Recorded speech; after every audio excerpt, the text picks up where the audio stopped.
He has zero riz, obviously. He cannot get anybody, he can't get people to fall in love with him to save his life.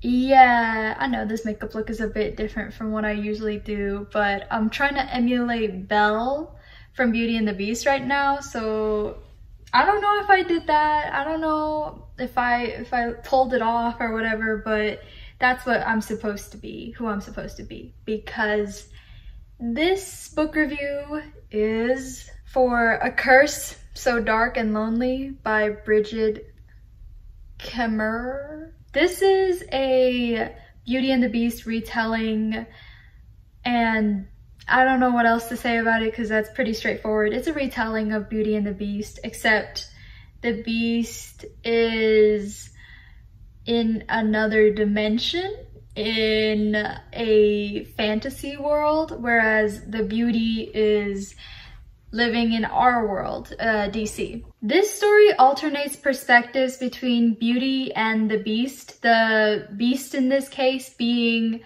a prince named Rhen. He's been cursed by an enchantress to relive the summer of his 18th birthday over and over again, and if he doesn't find a true love, somebody to love him by the end of the season, then he turns into this beast creature thing. It always changes. I guess like sometimes he has scales, sometimes he's got fur, reptilian, whatever. He changes forms, but it's always a beast creature that goes crazy and wreaks havoc all over the kingdom and just like goes on a massacre, a killing spree, and he doesn't have any control over himself. So he is cursed.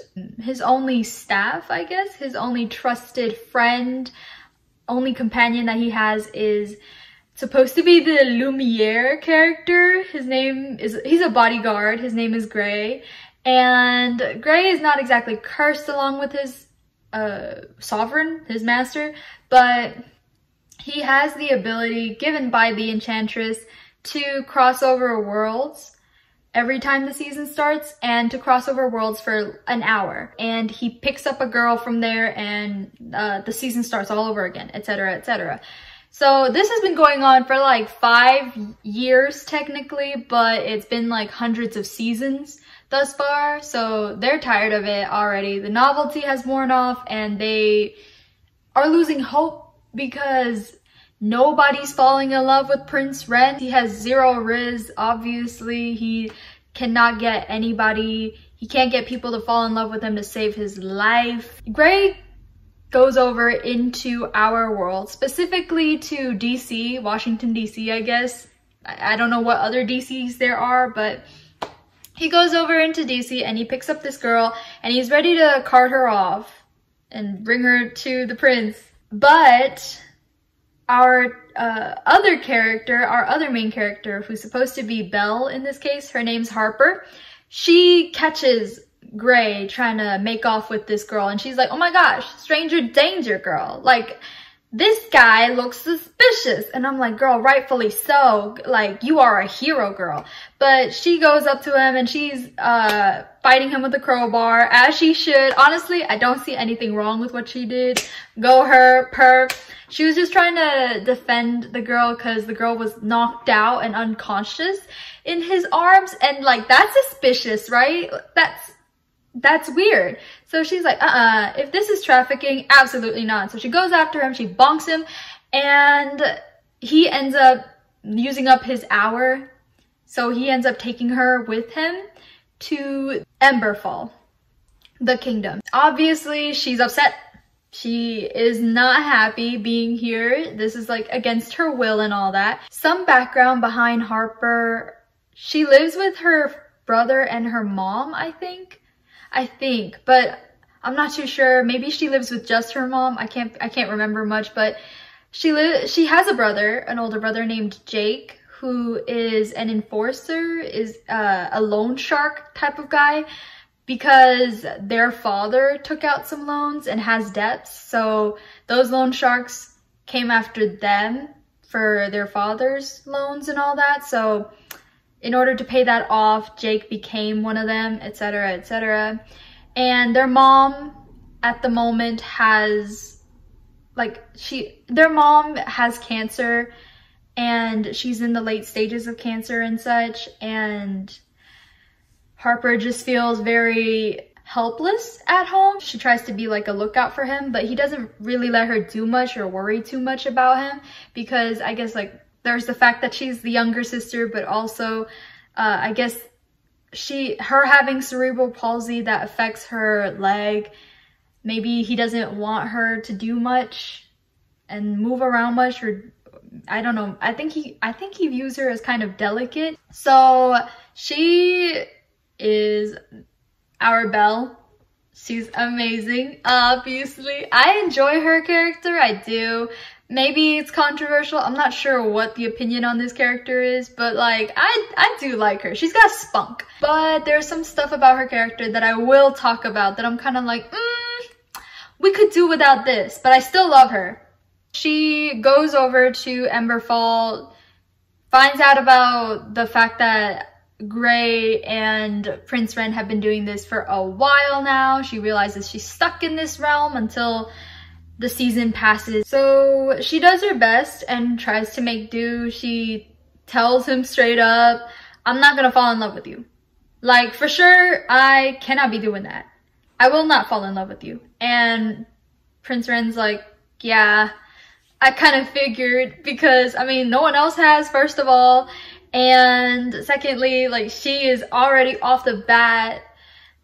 I hated this, but she's not like the other girls in the fact that she is very combative. She will not hesitate to climb down a trellis off of her window. She fights people at random, tries to uphold justice. She does not care if she's outnumbered. She's going after them if they try to hurt other people. Like, she has a strong moral obligation, I guess, in that sense. So she is not one to fear people, and she is not one to be easily wooed or easily distracted by people. I don't really have much else to say about the summary, because a lot of this story actually does follow the Beauty and the Beast narrative faithfully. I feel like there's story beats, of course, that you've got to include, I guess, if you're having a retelling, if you're writing a retelling, but it's just so faithful to the point where you already know where things are going. You already know what's going to happen. Some parts of it, there's side plots. For example, there's like an entire plot about a northern invasion and all that, and an uprising, etc., etc., and those things can be novel in the grand scheme of things, and you get to just kind of see the two characters flex their political prowess, so to metaphorically speak. But overall, the story does follow Beauty and the Beast, and honestly, even those side plots feel more like they were set up for a second book or another installment, I guess, which this book does have. I think there's like a second book featuring or focused on Gray and his conflict against the prince, because apparently they're gonna have conflict in the second book. But other than that, it really is what you would expect from Beauty and the Beast. My thoughts on this book. Alright, so it is Beauty and the Beast for sure. A lot of it follows the same story beat patterns that Beauty and the Beast does. This very much follows what Disney kind of outlined. Beauty being unwilling to stay with the Beast and be like, oh, he's terrible. He is a meanie pants. Even though he stays in his human form actually for most of the time. That is the only subversion I feel like in this story. He stays a human for the most part, and towards the end he becomes the Beast, only to have the curse reversed and all that. So, and also when Belle starts to feel homesick for her family and for the things that she had in the past, and the beast guy just allows her to go back home. This story also has that. Harper is super homesick, obviously, and that guy, Prince Rhen, he's like, I have sympathy for you, and I feel for you, for real. It's just too bad that this is the last season that I'm gonna get, because the enchantress is mean, and she wants to make this the final one. So this is all that counts. But since you really like your family, and since I really like you now, all of a sudden, not all of a sudden, it wasn't all of a sudden, it did have build up, but he was like, I like you too, so I'll just like let you go home because I like you, girl. Throughout the book, they try to make this like a will they, won't they type of thing, where Harper is repeatedly telling him, by the way, I'm not gonna fall in love with you. And he's like, I didn't expect it, honestly. This is not, yeah. He's like, it's pretty hopeless at this point. And she's like, yeah, so don't expect anything. And he's like, I won't. But you already know that they're gonna fall in love anyways. You're not surprised by it. If you really like those types of happy endings, happy resolvements, then I guess this is the book for you, because, you know, it doesn't let you down, I suppose. It doesn't disappoint with what kind of retelling it's gonna give. Moving on to the characters. I enjoyed the characters, not gonna lie. I enjoyed both characters. I know that doesn't happen a lot. Oh, I did enjoy the two of them. I even enjoyed them together, which is not an easy feat. I don't tend to like romances written in YA unless it serves a purpose, but this is literally contingent on a romance, so it didn't feel like it was kind of left field or anything like that. You see both of them and you read both of their perspectives and see the way that they stood before, and then them slowly getting closer to each other. I do feel like there were parts in Rhen's own narrative where some of the way he feels kind of comes out of nowhere. For example, when he's jealous of Gray and Harper spending time together, because if we're gonna be honest about the book, Gray and Harper, towards the beginning, they had immense chemistry, like immense. I knew that he was gonna be like a second lead, or at least someone to make Rhen jealous and all that, but dang, I was kind of surprised the way that they clicked. But towards the end, they turned out to just be friends platonically, and that's fine as well. That's like a-okay in my book. That's amazing. He feels jealous at a certain point, which kind of confused me for a bit, because at that point he didn't really know Harper that well, and he didn't really have any connection with her, and they were already abrasive towards the beginning, so it was just kind of strange that he would be jealous of her, but I'll let it slide. In terms of the characters, I really did enjoy Rhen and Harper. I enjoyed Harper's chaoticness. She is not the type of person to let herself hang back as a passive spectator. She is definitely a go-getter, but she's also definitely not gonna sit by and take it when she sees someone suffering or anything like that. She is very much proactive about what she believes is right and standing up for what she believes is right. And I think that's really cool to see in a female character, especially as an example of a strong female character that doesn't have to be necessarily a performative strong female character, you know? Like, she's not the type of character to have learned archery at a young age or anything like that. She goes there and she asks Rhen and Gray to teach her some combat moves sometimes. Gray with throwing knives, Rhen with archery, and she learns from them. But it's not like she comes out the womb kind of already talented, a prodigy in her own right. She's just a normal girl from DC who just happened to have a crowbar at the time. And I really like her for that. She's cool. I also think some of the things that she gets herself into kind of feel like they shouldn't have worked out in the end. For example, the fact that she's from DC, she's from another realm, obviously, but when they go out of the castle and she kind of finds her legs and goes out exploring in the kingdom for a bit, they ask her where she's from. She's like, DC, and they're like, ah, the kingdom of DC, yes. Are you a princess of it? And she's like, what are you talking about? But they believe she's a princess. They believe she's a warrior princess come to make an alliance with their prince, whatever, right?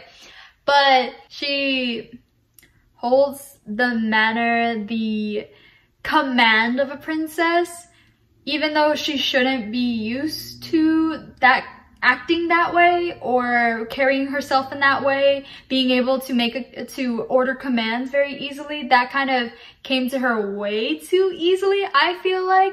So there were parts where she was good at things that she wasn't supposed to be good at, for sure, like acting like a princess and being just regal in general.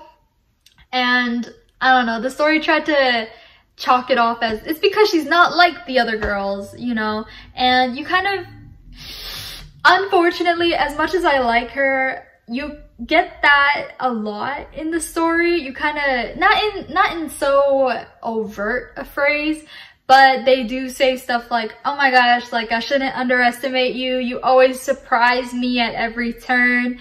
I've never met anybody like you, etc., etc. All those times, all those girls that you picked up, not one of them had a brain cell between them. It's interesting, I guess, the way that she just stands out to him, when I feel like she shouldn't, just because if they're taking girls from her area where she's able to access, then it stands to reason that those girls would also have the same survival instincts as her, unless it's only her sense of morality that splits her apart. Prince Rhen, he is really a tortured character, I feel like. And I feel like the author did a good job of bringing out that reflection of him, bringing out his introspections and making him into a real character who actually thinks about the consequences and thinks about his actions. He is so tortured. I ship him with the therapy chairs that they have in those sessions because he needs to go. It's interesting going into his perspective and seeing what he contemplates about, because sometimes he thinks about his life before, when he used to be this arrogant, spoiled prince. And then after the curse, when he has lost his family due to becoming a beast and hurting them and basically killing them, and the way that his kingdom is now falling from prosperity, it's very much falling into poverty due to him also closing off all trade, all outside negotiations with other kingdoms so that they don't come in and interact with the royal family, because the royal family is dead. Unbeknownst to the rest of the kingdom, they're dead. So he's the only one standing, and he has to pretend to keep up this charade. And it's really sad because, yeah, his only companion is Grey. His only companion is the guard that he feels so sorry for. He feels that Grey serves him out of obligation and out of guilt as well for his part in the curse. His only part in the curse is really that he allowed the enchantress entrance into the bedroom of Prince Rhen at the time. And it's so stupid the way the curse comes about, and the way that, and why the enchantress curses him. It's so stupid, but she's stupid as well. I don't like her. Could you tell? I don't like her, but I also do not care for her. I'll talk about her in a minute. As for the romance, I feel like the author did a good job building on each other's personalities, making them have that back and forth. Their dialogue was pretty interesting, and also the things they would notice about each other was pretty interesting as well.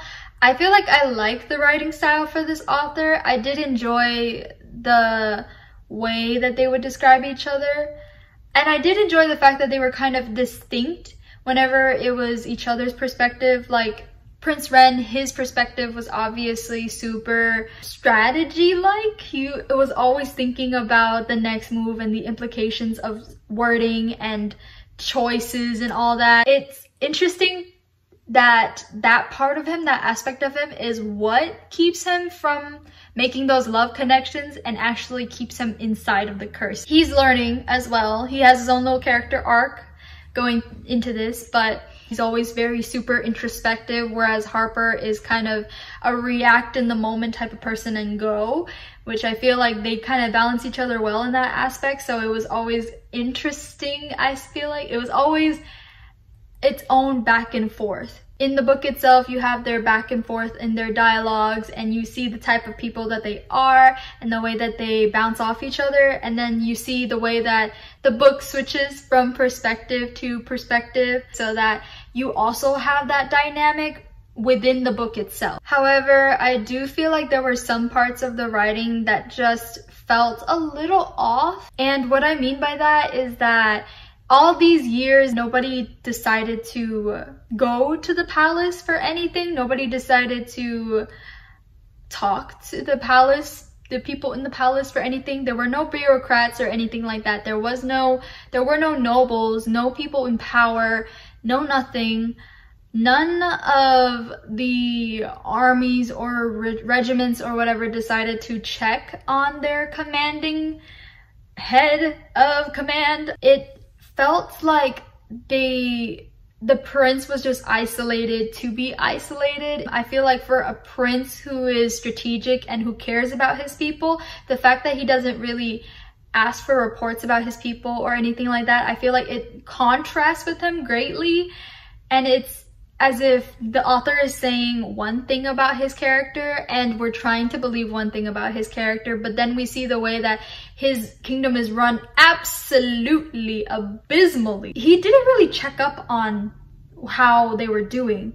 So that was really dumb of him. He tried to play it off by saying, oh, if I did check up on them, then I would be sending a messenger with government information, with messages and stuff like that, and that would cause a security breach. How can I trust these messengers to bring my message to the whoever safely? However, then you have to wonder how his father ended up running the kingdom in the first place. If he didn't entrust messengers, what kind of pony express system did they have?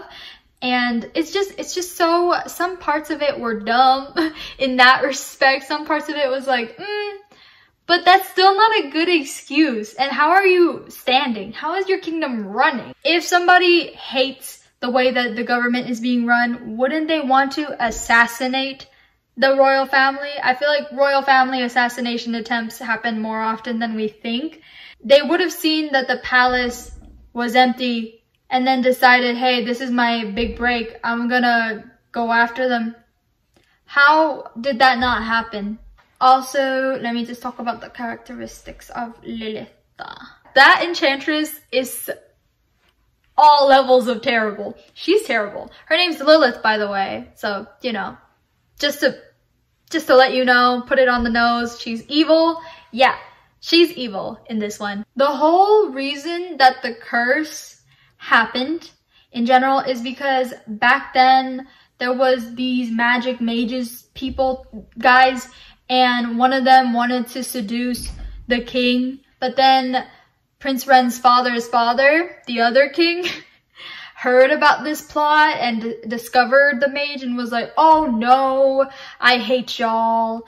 And then ordered a genocide of mages, but one escaped because she absorbed all the powers of the other mages, and that's Lilith. And she basically came back once Prince Rhen turned 18. She snuck into his bedroom by bribing Grey, and basically he slept with her, made it seem like it was more than it really was, wooed her, etc., etc. And then he turned her away the next morning. And she was like, no. You promised me, when he didn't. But she basically wanted to become queen anyways. And she had targeted him specifically so that she could become queen. So that her magical territory could spread, because it only goes so far to the kingdom, and being queen, she would be able to spread all over the place. So she wanted to become queen, slept with him. He was like, anyways, daylight is breaking. You shouldn't be here. Bye-bye. You're done. And so she didn't like that, of course, but she took it a step further by cursing him.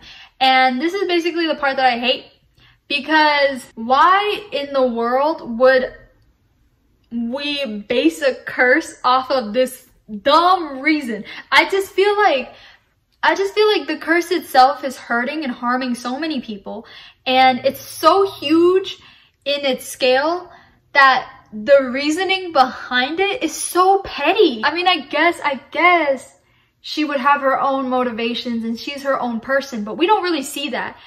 Most of the time, whenever she's on screen, on the page, she's just there to torture Rhen. She's there to, and she loves torturing him and everybody he loves. She likes to torture him physically sometimes mentally. She's terrible. She's like Amarantha from A Court of Thorns and Roses on steroids. Amarantha, if she was an actual threat and didn't give Farah that flimsy riddle of love or whatever, I know that her cursing him would fall in line, would be on brand for who she is, but it still feels like such a dumb reason. And I felt this way too when I read A Court of Thorns and Roses, which I'm not going to review here because too many people have already reviewed it. We all know how we feel about it. I think we've all solidified an opinion at this rate. I just wish that female villains could be female villains without being personified as a woman. You know what I'm saying? I feel like female villains do not act like Voldemort. Like, you don't see Voldemort proposing marriage to Harry Potter. First of all, that's creepy. Secondly, he knows that he doesn't have to do all that. He can just grant himself power and carve it out for himself with all those little horcruxes or whatever, and the way that he revives himself without a nose and all that. He's got his own following, for Pete's sake. He's got his own, like, cult, his own little Death Eaters that do his little bidding and stuff like that. Megamind. I know he's not a villain. He's a super villain, okay? It's all in the presentation. Megamind himself, as a villain, you see, he has a love interest, yes. However, whenever he battles against his opponents, like Metro Man, there's a bit of him that's seeking acknowledgement, but also he's never on his knees for Metro Man. You know what I'm saying? His name is Metro Man, right? You see him actually fighting these people in earnestness. And you see also whenever he fights against that nice guy or whatever, I don't remember his name, that little nice guy dude who became a hero and was like, I deserve your love now because I did a good deed. And when he fought against him, there was an actual person that he was fighting and not exactly the, oh my gosh, attraction, or oh my gosh, I want to gain power by climbing up the social ladder, by being a woman. It just feels like whenever a woman has to climb for power, or whenever she is greedy for power, all of her power is contingent on the man that she gains it from. And I feel like we're not really moving on from that a lot of the time. Yeah, that's all I have for today. It's not a long video, I don't think, but who knows, maybe you think you're being long-suffering watching this, and if you are, if you're here, if you made it up to here, then thank you. Good for you. How great patience you have. I'm not making fun of you for sure. I'm not actually. I'm very grateful. But yeah, so if you would like to look at more stuff, you can always subscribe. that's a suggestion. If you want to be ahead of the game whenever content rolls out, you know, subscribe. If you want to help out with the algorithm, leave a like or